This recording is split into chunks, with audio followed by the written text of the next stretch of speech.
किसानों और सरकार के बीच आपसी तनातनी चल रही है। आज भी वहां पर आंसू गैस और वाटर कैनन का इस्तेमाल किया गया, तो उसको लेकर क्या देखिए, प्रजातंत्र है। प्रजातंत्र में अपनी बात कहने का सबको अधिकार है। किसी को इस तरह रोकना जो है कहें? करो। सर, जिस तरह से पंजाब बॉर्डर पर किसानों और सरकार के बीच आपसी तनातनी चल रही है, आज भी वहां पर आंसू गैस और वाटर कैनन का इस्तेमाल किया गया, तो उसको लेकर क्या देखिए, प्रजातंत्र है। प्रजातंत्र में अपनी बात कहने का सबको अधिकार है। किसी को इस तरह रोकना जो है वो अप्रजातांत्रिक है। हाँ, कोई कानून हाथ में लेते हो। पहले इन्होंने कहा कि भाई ट्रैक्टर पे मत जाओ। किसानों ने कहा ठीक, ट्रैक्टर पे नहीं जाएंगे, हम पैदल जाएंगे। तो अपनी बात कहने का जो है उनसे बात करके सरकार को तुरंत समाधान करना चाहिए उनका। और हरियाणा सरकार का तो रवैया ऐसा ही है। जब किसान को क्या नाम बिजाई में खाद की जरूरत होती है तो डीएपी नहीं होता।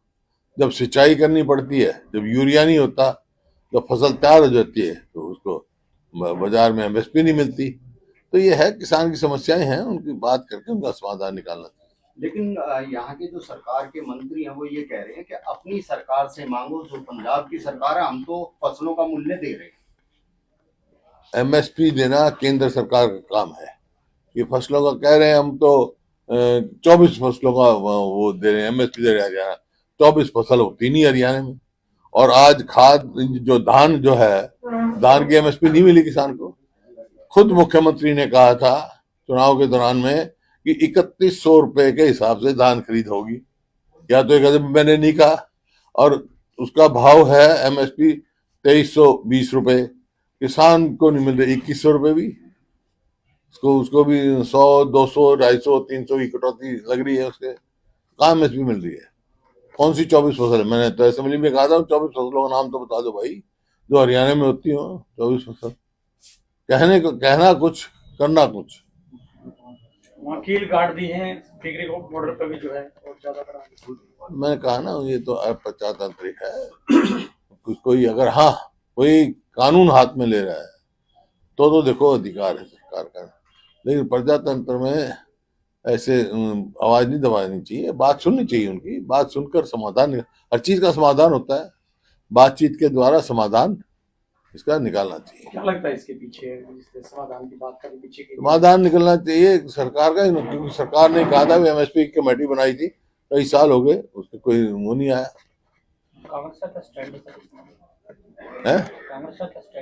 का स्टैंड है, वही रायपुर में हमने पास किया था। हमने तो कह रखा है किसान को जो है एमएसपी की कानूनी गारंटी देगी कांग्रेस। और जो है उसका भाव तय करने का जो है स्वामीनाथन का C2 फार्मूले से उसका किसानों का भाव दाम तय होगा एमएसपी का। सर समर्थन करेंगे इसका जब हम कांग्रेस का स्टैंड है ये, एमएसपी की जो है वाजिब मांगों को बात से समाधान करना चाहिए और वाजिब बात मांगनी चाहिए उनकी। कल प्रधानमंत्री आ रहे हैं को हरियाणा में सुविधा देने महिलाओं के लिए। अच्छा है, देखें प्रधानमंत्री जी को देके जाएंगे। सर, जिस तरीके से चुनाव नतीजे 8 तारीख को आए, अभी काफी दिन हो गए हैं, अभी भी चाहे बीजेपी का कोई भी नेता हो, वो मंच से बहुत ही कटाक्ष भरे कांग्रेस पार्टी और खासकर आपके और दीपेंद्र हुड्डा के ऊपर कटाक्ष। मैं तो सुना नहीं कोई है। वो अपनी हर बात में 10 साल हो गए उनकी सरकार को, अचीवमेंट बताए ना। 1 यूनिट बिजली पैदा की है उन्होंने, 1 पोल मेट्रो का लगाया है। जो मेट्रो हमारे समय की मंजूर थी, आज कह रहे हैं 10 साल तक सोते रहे। एक रेलवे लाइन के नहीं लेके आए, कोई काम तो किया नहीं। कोई एक बड़ी संस्था लेके आए, अपनी उपलब्धि बतानी चाहिए उनको। सर, विधानसभा चुनाव में हार के ऊपर दीपक बावरिया का बयान आया है कि 10-15 सीटों का जो वितरण है वो ठीक नहीं हो पाया, उसकी वो जिम्मेवारी लेते हैं। तो उनसे बात करो, उन्होंने कहा। हो गया। नगर निगम और निकाय चुनाव आ रहे हैं, उसको लेकर के किस तरह से हम तैयार है। संगठन कब तक तैयार हो जाएगा? हो जाएगा, जब हो जाएगा जो बता देंगे आपको। नेता प्रतिपक्ष का चयन तक नहीं हुआ सर। क्या हो गया? चयन पार्टी ने प्रस्ताव पास करके दे रखा है हाईकमांड पे, फैसला करेंगे। कि सर इंडिया गठबंधन बना था पूरे देश में को लेकर के, लेकिन अब खुद जो उस पर सवाल उठाने शुरू कर दिए हैं बंगाल की मुख्यमंत्री, उन्होंने भी सवाल उठाया, वहीं कोई सपा सवाल नहीं उठाया। उन्होंने कहा भैया वो सबका विचार है, प्रजातंत्र और किसी चीज का नाम है, प्रजातंत्र इसी चीज का नाम है, लेकिन गठबंधन थोड़ा ही टूटा है। अच्छा, क्राइम लगातार बढ़ रहे हैं रोहतक में, इससे ज्यादा जिस तरह से वारदात।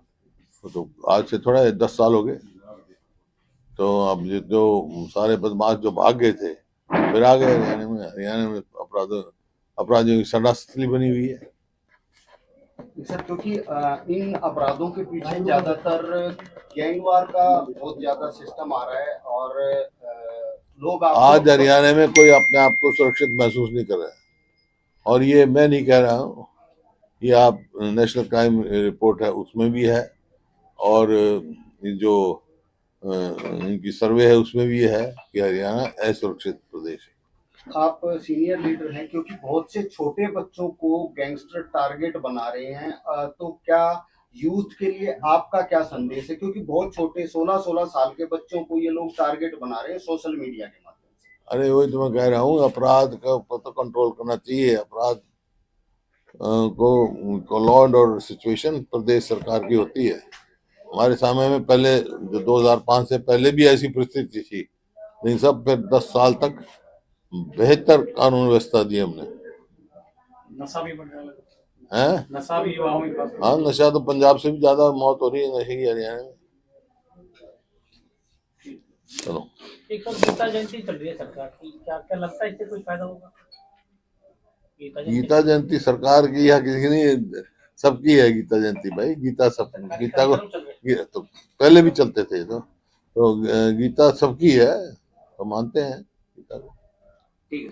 चलो, ठीक।